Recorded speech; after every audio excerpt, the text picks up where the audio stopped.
Kondiloma. Kondiloma ini merupakan penyakit menular seksual yang cukup sering terjadi. Dengan estimasi insidence global sebanyak 160 sampai dengan 289 kasus per 100.000 populasinya. Predileksi utama pada remaja dan dewasa muda pada anak-anak dapat merupakan indikasi kekerasan seksual. Untuk gambaran klinis dari kondiloma ini, lesi biasanya berwarna merah, muda, dan lebar, dan memiliki proyeksi permukaan yang tumpul atau blunt projection, sehingga tampak seperti buah raspberry atau mulberry. Umumnya lesi ini tampak sedikit semi-transparan pada permukaan nodulnya. CA biasanya timbul secara multiple, namun dapat juga timbul soliter dengan ukuran rata-rata sekitar 1-1,5 cm atau lebih besar dari squamosal cell papilloma. Untuk etiologi dari kondiloma ini yaitu melalui kontak seksual dan dapat pula terjadi infeksi perinatal serta infeksi karena kontak non-seksual yang berulang. Dan untuk perawatan dari kondiloma ini atau CA oral umumnya ditangani melalui eksisi konservatif dengan perawatan alternatif dapat berupa cryoterapi atau ablasi laser, namun terdapat potensi resiko infeksi. Lesi genital eksternal umumnya dirawat dengan aplikasi agen topikal. Leukoedema. Leukoedema adalah keadaan abnormal pada mukosa bukal yang secara klinis menyerupai leukoplakia awal. Secara klinis, tampilan leukoedema ini bervariasi dari filmy opalescence. Mukosa pada tahap awal menjadi lebih jelas, yaitu putih keabuan dengan permukaan kasar berkerut pada tahap selanjutnya. Untuk etiologi dari leukoedema ini, yaitu masih belum diketahui secara jelasnya. Namun secara garis besar diduga oleh beberapa hal, yaitu pengaruh ras di mana orang yang berkulit hitam lebih rentan terhadap leukoedema ini. Penggunaan tembakau atau kebiasaan merokok juga dapat mempengaruhi dari penyebabnya leukoedema ini. Kondisi OH yang buruk yang dapat menjadi faktor predisposisi timbulnya leukoedema tersebut. Sedangkan untuk perawatan dari leukoedema ini tidak ada perawatan yang dibutuhkan karena lesi ini tidak memiliki potensial premalignan. Leukoplakia. Leukoplakia ini merupakan lesi prakanker yang paling sering terjadi, yaitu sekitar 85% dari semua lesi prakanker. Lesi ini sering tampak pada daerah alveolar, mukosa lingual, labial, palatum, daerah dasar kafum, oris, gingiva, mukosa lipatan bukal, serta mandibular alveolar ridge. Untuk gambaran klinis dari leukoplakia ini sangat terlihat jelas batasnya yang tegas, tetapi dapat juga berbatas tidak tegas. Lesi dapat berkembang dalam minggu sampai 6 bulan menjadi tebal, sedikit meninggi dengan tekstur kasar dan keras. Lesi ini biasanya tidak sakit, tetapi sensitif terhadap sentuhan, panas, makan pedas, dan iritan lainnya. Sangat jelas lesi leukoplakia ini seperti yang sudah terlihat di gambar. Dan untuk perawatan leukoplakia ini dilakukan biopsi untuk mengetahui tingkat keganasannya, menghentikan atau eliminasi faktor penyebabnya, serta terapi suportif vitamin seperti vitamin A, C, E, dan beta-karoten, dan terakhir merujuk ke onkologi. Lichen planus oral. Lichen planus oral ini merupakan penyakit dermatologi kronis jinak pada epitelial squamosa berlapis yang mempengaruhi kulit, mukosa mulut, dan genital. Lesi ini memiliki pola karakteristik garis interkoneksi yang disebut striae, menyerupai pola tanaman lichen seperti tumbuh pada batu dan pohon. Gambaran klinis dari lichen planus oral ini yaitu susunan garis interkoneksi putih tipis yang disebut dengan striae. Lichen planus ini secara klasik digambarkan berupa papula berwarna ungu, pruritus, dan poligonal. Pada awalnya terdiri atas papula yang kecil, rata, berwarna merah dengan bagian tengah yang cekung. Lesi ini dapat membesar dan menjadi bentuk poligonal atau bergabung menjadi plak yang lebih besar. Etiologi dari lichen planus oral ini yaitu yang pertama yaitu stres setelah paling sering terjadi. Lesi lisinoid antara lain karena bahan restorasi gigi, penyakit graft versus host kronis terlihat pada pasien transplantasi sumsum tulang, infeksi dengan virus hepatitis C, obat antiinflamasi non-steroidal. Untuk perawatan dari lichen planus ini dapat dilakukan hanya bertujuan untuk mengurangi rasa sakitnya saja dan erimatosanya saja. Tujuan dari terapi yang ada saat ini adalah untuk menghilangkan painful simptomnya, menghilangkan lesi mukosa oral dan mengurangi resiko kanker oralnya, dan memelihara kebersihan rongga mulutnya. Lichenoid reaction. Lichenoid reaction ini merupakan lesi khas yang terdiri dari lesi berwarna putih, bergelombang, paralel, non-leafleted, striae yang tidak berselang-seling atau seperti pada lichen planus. Diamati pada penderita dengan kebiasaan mengunyah sirih. Untuk etiologi dari lichenoid reaction ini, yaitu meskipun secara histologi mirip dengan lichen planus, adanya hubungan lesi tersebut dengan mengunyah sirih menyebabkan lesi ini menjadi intensitas yang berbeda. Untuk perawatan dari lichenoid reaction ini, itu perawatan simptomatik dan KIE. Limfangioma. Limfangioma merupakan tumor jinak pembuluh pada limfo, yang mana menunjukkan peningkatan nodul warna merah muda atau kuning, atau tampak sebagai vesikel yang dikelompokkan secara transparan. Apabila terjadi perdarahan sekunder, maka lesi menjadi kemerahan atau ungu.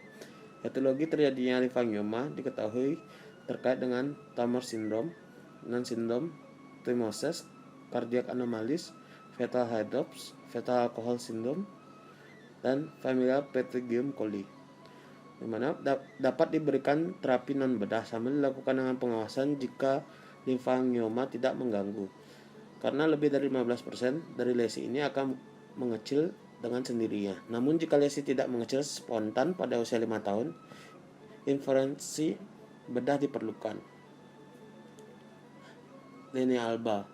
Variasi normal yang merupakan bentuk umum dari hiperkeratosis fisiologis, yang merupakan kondisi yang terdiri dari penebalan pada epitel mukosa sebagai respon terhadap friksi atau gesekan yang berulang, di mana goresan horizontal pada permukaan bagian dalam pipi sejajar dengan bidang oklusal, biasanya meluas dari komisura ke gigi posterior dan dapat meluas ke mukosa bibir bagian dalam dan sudut mulut.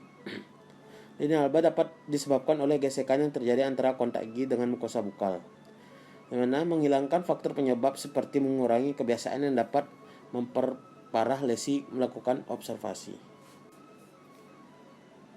Linear gingiva erythema, yang mana merupakan manifestasi klinis di rongga mulut penderita HIV atau AIDS, menyerupai gingivitis yang ditandai dengan garis yang bersambung, berwarna merah menyala dan terletak di sepanjang margin gingiva dan terbatas dengan jaringan lunak periodontium. Memiliki dua kriteria, di mana presumptif merah menyala berbentuk pita dengan lebar 2-3 mm pada margin gingiva disertai petechia atau lesi merah difus pada attach gingival.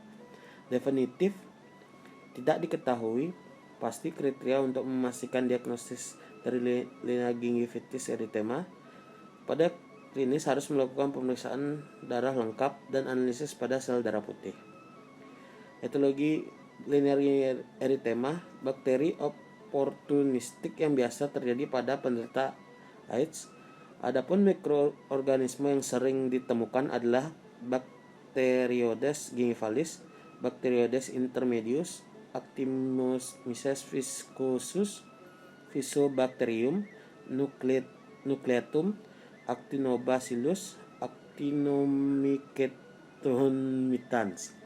Apabila lesi dicurigai berhubungan dengan HIV, dapat dirujuk ke dokter spesialis penyakit dalam untuk pemeriksaan lebih lanjut.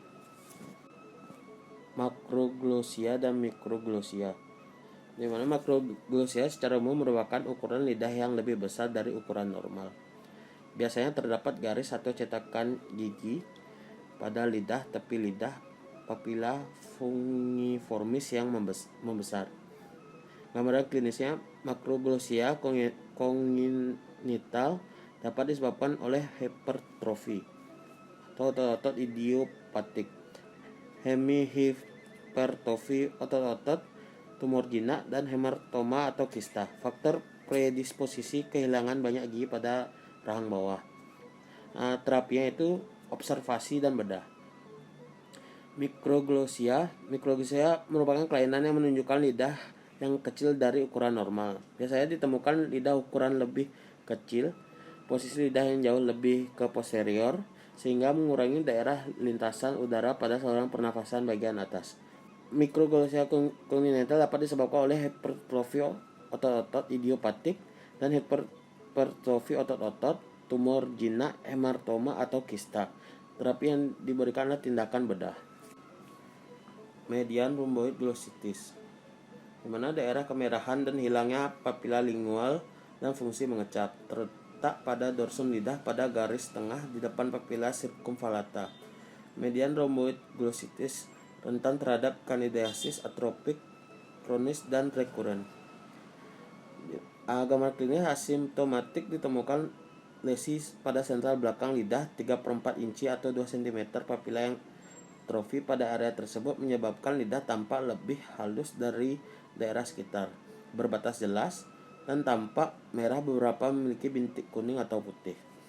Etiologi dari median rhomboid glossitis, mana atropik papila sentral adalah suatu kondisi yang ditandai dengan adanya daerah kemerahan dan hilangnya papila lingual, terletak pada dorsum lidah pada daerah circumvallata, disebabkan oleh infeksi jamur Candida. Penata laksanakannya, sarankan untuk menjaga kebersihan rongga mulut dan sarankan berkumur dengan antiseptik, dan observasi untuk melihat perkembangan lesi. Apabila ada jamur berkumur, dengan kloridin glukonat 0,25%. Morsicasio buccarum. Morsicasio berasal dari bahasa Latin yang berarti gigitan. Morsicasio buccarum atau menggigit pipi adalah kebiasaan umum yang membuat meningkatnya perubahan mukosa. Lesi biasanya bilateral dan terlihat di sepanjang garis oklusal dan juga pada permukaan vestibular bibir. Mukosa tampak putih dan robek dengan area kemerahan. Etiologi penyakit ini adalah cedera. Ini merupakan kebiasaan atau psikogenik karena penderita memegang atau menggigit dan merobek epitel bibir mukosa bukal atau lidah punya pipi. Paling sering terlihat pada pasien yang berada dalam kondisi stres. Terapinya tidak dibutuhkan penata laksanaan khusus untuk lesi ini, perlu untuk menghentikan kebiasaan buruk pasien dan observasi. Ductus tension prominent. Ductus parotideus tension dibentuk oleh ductus yang berasal dari lobus glandula parotis dan bermuara ke dalam vestibulum oris pada paella parotidea. Ductus tension prominent disebut juga muara ductus tension yang menonjol. Mukosa ini berwarna merah muda kebiruan seperti pada sekitar mukosa bukal. Apabila ductus tersebut mengalami peradangan, maka muncul warna kemerahan di sekitar ductus. Etiologi dari penyakit ini belum diketahui secara pasti. Bisa dari sumbatan lendir atau sariawan yang berada di dekat atau di atas dari muara ductus tension yang menyebabkan dilatasi dan infeksi. Biasanya lesi ini hilang dengan sendirinya dan diberikan antiinflamasi, antibiotik, dan larutan kumur chlorhexidine bermanfaat dalam mengurangi rasa sakit. Mukositis terkait radiokemoterapi. Mukositis oral merupakan inflamasi akut pada mukosa oral akibat nekrosis dari lapisan basalis dari mukosa oral yang ditandai dengan adanya eritema pada mukosa oral. Seringkali tidak hanya berupa rasa tidak nyaman, namun juga dapat sangat mengganggu bila disertai dengan terbentuk manifestasi klinis yang sering muncul, antara lain ulcerasi berukuran 0,5 sampai 4 cm, eritema yang ditutupi garis kuning atau fibrin berwarna putih yang disebut sebagai pseudomembran ulcerasi mukosa. Mukositis disebabkan oleh efek samping kemoterapi. Kemoterapi yang dilakukan terus-menerus dapat merusak sel dan mempunyai aktivitas proliferasi berlebih.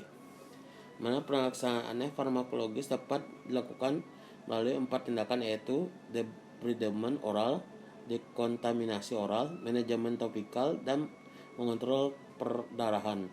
Non farmakologis dapat dilakukan dengan perawatan mulut, pengaturan diet, dan pencegahan infeksi.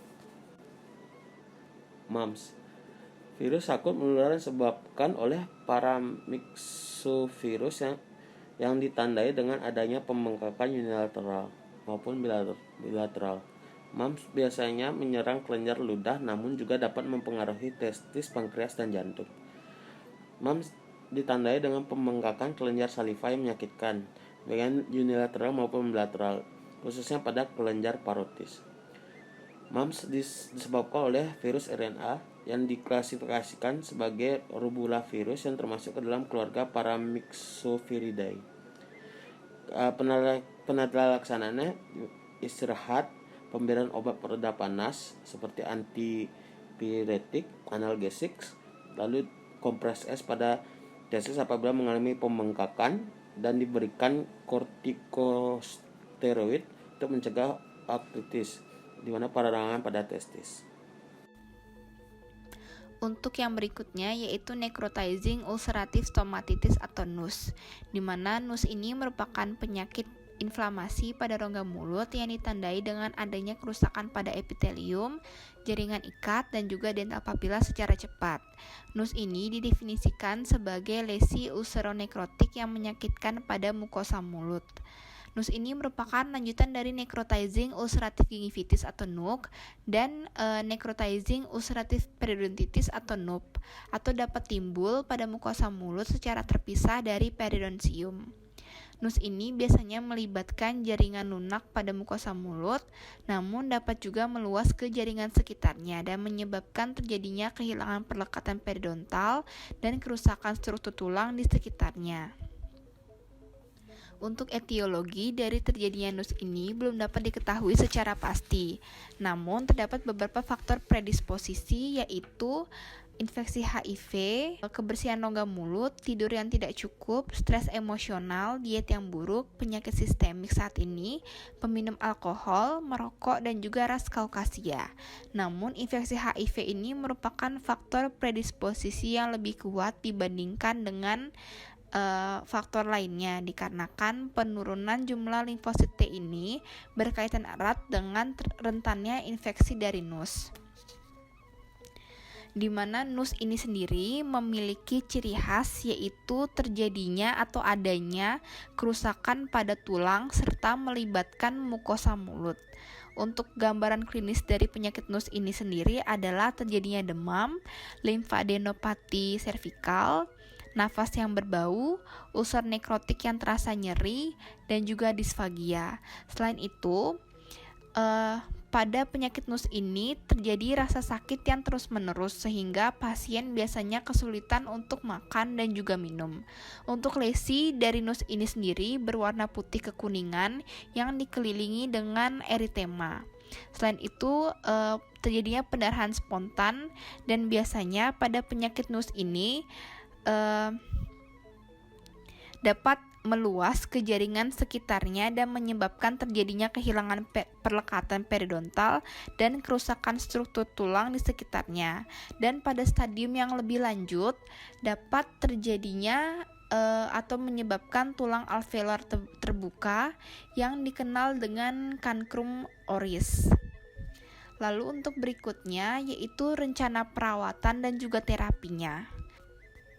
Pada penyakit NUS ini diperlukan perawatan yang adekuat dikarenakan dapat mengancam jiwa, di mana keberhasilan perawatannya ini didukung oleh beberapa komponen penting, yaitu yang pertama atau komponen pertama yaitu melakukan perawatan secara sistemik, yaitu menggunakan antibiotik. Antibiotik ini diberikan mengingat perkembangan lesi yang sangat cepat dan juga banyaknya kasus yang berlangsung dalam waktu yang lama sehingga dapat terjadinya infeksi sekunder. Antibiotik yang biasa diberikan yaitu metronidazol dengan dosis 1000 sampai 2000 mg per hari. Di mana metronidazol ini biasa direkomendasikan dikarenakan memiliki sifat sebagai bakterisid terhadap bakteri anaerob obligat, efektif melawan bakteriodes dan juga antiprotozoa. Lalu untuk komponen yang kedua yaitu melakukan perawatan secara lokal, yaitu pasien diinstruksikan untuk berkumur menggunakan kloreksidin glukanat 2 kali 1 sehari, di mana ini bertujuan untuk mengurangi kolonisasi dari mikroba di sekitar jaringan. Lalu untuk komponen yang ketiga yaitu kontrol nyeri. Pasien biasanya merasakan nyeri yang hebat sehingga sangat mengganggu aktivitas sehari-harinya, termasuk makan dan juga minum. Di mana hal ini dapat menyebabkan asupan nutrisi yang tidak adekuat sehingga dapat memperburuk kondisi dari pasien. Oleh karena itu, biasanya pasien diberikan asam mefenamat sebagai anti nyeri. Lalu untuk komponen yang keempat yaitu melakukan eliminasi beberapa faktor predisposisi yang mungkin berperan terhadap munculnya NUS. Biasanya pasien diinstruksikan untuk melakukan tindakan kebersihan rongga mulut yang baik dan juga benar. Bila kondisi sistemik pasien ini sudah membaik, dapat dilakukan tindakan invasif bila diperlukan. Lalu untuk komponen yang kelima yaitu melakukan perawatan jangka panjang, di mana perawatan jangka panjang ini terdiri dari kontrol tiap bulan ke dokter gigi, tetap menjaga kebersihan rongga mulut, dan juga berkumur menggunakan larutan kloreksidin. Namun apabila lesi memberikan respon yang tidak baik terhadap perawatan dengan antibiotik, diperlukan tindakan biopsi dan juga melakukan evaluasi secara histologis untuk eksklusi penyakit lain yang menyerupai. Untuk yang selanjutnya adalah prognosis dari penyakit NUS. Tingkat keberhasilan perawatan seseorang ini didukung oleh beberapa komponen penting pada perawatan NUS. Apabila perbaikan secara klinis ini tidak diperoleh setelah perawatan menggunakan antibiotik, maka diperlukan tindakan biopsi dan juga evaluasi secara histologis untuk eksklusi penyakit lain yang menyerupai. Untuk yang berikutnya yaitu oral hairy-leukoplakia atau OHL. OHL ini merupakan lesi putih yang biasa ditemukan pada individu dengan imunosupresan, atau juga merupakan lesi putih unik yang muncul sebagai bercak putih tanpa gejala dengan pola gelombang vertikal pada batas lateral lidah dan berhubungan dengan infeksi Epstein-Barr virus. Selain itu, OHL merupakan indikator awal imunosupresan seperti keganasan hematologis, penggunaan steroid sistemik jangka panjang, dan juga HIV atau AIDS yang tidak terdiagnosis. Untuk etiologi dari OHL ini adalah autoinokulasi virus Epstein-Barr melalui saliva dan juga berhubungan dengan imunosupresi yang biasanya disebabkan oleh virus HIV. Lalu untuk gambaran klinisnya itu dapat dilihat seperti pada gambar, di mana OHL ini akan tampak sebagai lesi putih seperti leukoplakia, namun memiliki gambaran klinis yang khas, yaitu bentuk yang tidak teratur, bercak sedikit menonjol, dan juga warna putih keabu-abuan dengan pertumbuhan keratin seperti rambut pada batas lateral lidah sehingga dinamakan dengan hairy leukoplakia. Lesi ini terkadang berombak dan juga bergelombang, memberikan gambaran seperti permukaan karpet yang kasar, dan pada umumnya lesi ini tidak dapat hilang dengan diusap atau digosok. OHL biasanya ditemukan pada bagian unilateral atau bilateral pada tepi batas lateral lidah. Lesi ini jarang terjadi pada mukosa bukal, labial, dasar palatum lunak, dan juga orofaring. Lalu yang berikutnya yaitu rencana perawatan dan juga untuk terapinya. OHL ini bersifat asimptomatis dan juga tidak memiliki potensi ke arah keganasan, sehingga jarang membutuhkan terapi. Namun terapi yang biasa diberikan adalah berupa highly active antiretroviral therapy, di mana OHL ini berkaitan dengan infeksi dari HIV. Lalu bila OHL ini dikaitkan dengan kandidiasis oral, maka diperlukan manajemen terapi dari kandidiasis oral tersebut. Namun sampai saat ini belum ada panduan baku untuk penata laksanaan dari OHL baik secara sistemik, topikal maupun pembedahan. Untuk selanjutnya adalah oral melanoma, di mana oral melanoma ini merupakan neoplasma ganas yang timbul dari pertumbuhan melanosit yang tidak terkontrol, yang merupakan sel berpigmen yang ditemukan di lapisan basal dari epidermis dan membran mukosa. Pada mukosa oral, tumor ini lebih sering menyerang paratum durum dan juga gingiva. Lalu untuk gambaran klinisnya yaitu oral melanoma ini bersifat asimptomatis dan dapat berkembang secara perlahan selama berbulan-bulan maupun bertahun-tahun. Untuk gambaran klinis yang khasnya ini adalah memiliki warna yang multiple atau kombinasi merah dan biru kehitaman dan juga putih. Lalu adanya perubahan ukuran, tepi yang asimetris dan juga tidak beraturan, adanya lesi-lesi tambahan yang timbul di sekitarnya, adanya tanda-tanda keradangan seperti daerah yang kemerahan, perdarahan, dan juga ulcerasi, di mana lesi ini dapat berupa makula datar, plak rendah, atau nodul lunak. Manifestasinya juga bisa berupa kegoyangan gigi. Pada oral melanoma, bila manifestasinya sudah berupa ulcerasi, pembengkakan, perdarahan, adanya massa nodular, pembesaran yang cepat, atau adanya kegoyangan gigi, di mana tanda-tanda ini timbul bila prognosisnya sudah sangat buruk. Untuk daerah yang beresiko tinggi dalam terjadinya oral melanoma ini biasanya adalah palatum dan gingiva rahang atas. Namun semua bagian dari oral mukosa ini dapat dipengaruhi oleh oral melanoma. Untuk gambaran klinisnya dapat dilihat seperti pada gambar. Untuk gambar yang A itu adanya lesi yang berpigmen pada daerah gingiva bukal rahang atas dan juga pada mukosa alveolar dari gigi 16 yang meluas ke gigi 27 dengan nodul lunak sepanjang 2 cm. Lalu untuk gambar yang B yaitu adanya atau terlihat gambaran pigmen yang gelap yang tidak merata pada keseluruhan dari palatumnya. Untuk etiologi dari melanoma ini sendiri belum dapat diketahui secara pastinya. Berbeda dengan melanoma pada kulit yang biasanya dikaitkan dengan kerusakan akibat dari paparan sinar matahari yang kronis. Namun pada oral melanoma ini, paparan sinar matahari tidak berperan dalam pengembangan lesi oral. Namun untuk faktor resiko yang dapat mempengaruhi dari oral melanoma ini dapat berupa merokok, iritasi gigi palsu, kebiasaan menyiri, dan juga alkohol. Untuk yang selanjutnya adalah rencana perawatan dari oral melanoma, di mana rencana perawatan untuk kasus oral melanoma ini yang pertama adalah melakukan pembedahan, di mana pembedahan ini dilakukan bahkan ketika lesinya ini masih berukuran kecil, yaitu lebih dari 1 cm dari mukosa normal secara klinis. Tulang yang mendasarinya ini harus diangkat dan dilakukan hemimasilektomi, yang biasanya diperlukan untuk lesi palatal.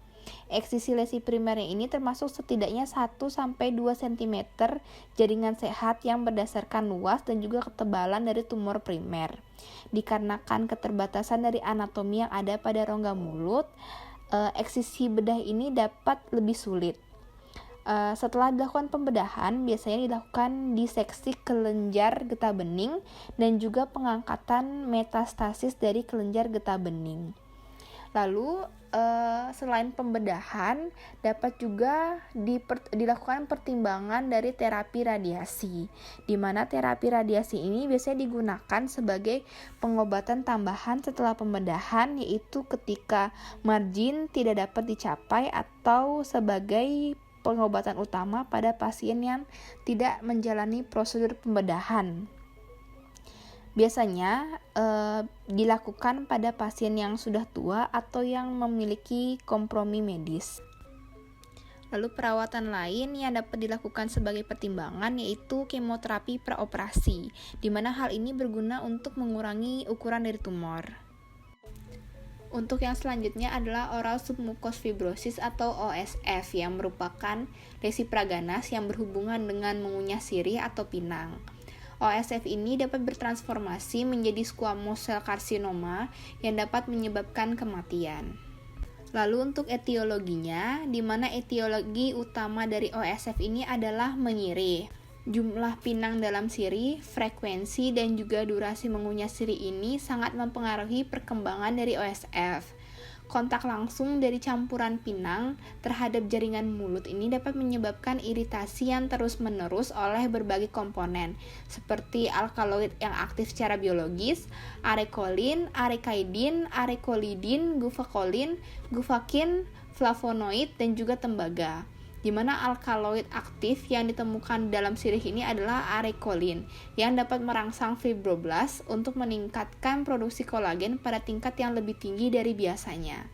Lalu pada pinang juga terdapat kandungan tembaga yang tinggi dan bila dikunyah selama 5-30 menit ini dapat menyebabkan atau meningkatkan kadar tembaga yang tidak larut dalam saliva yang merupakan faktor pemicu terjadinya OSF. Selain menyiri, terdapat juga faktor-faktor lain seperti kecenderungan genetik, kapur, tembakau, cabai, gangguan imunologis, defisiensi nutrisi, dan juga gangguan kolagen.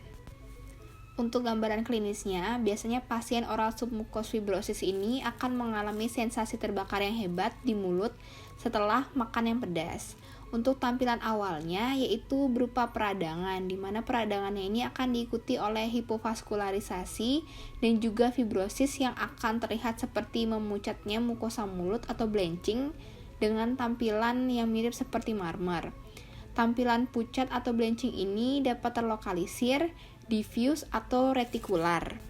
Pada beberapa kasus, ditemukan juga adanya vesikel kecil yang berkembang dan dapat pecah sehingga dapat membentuk erosi.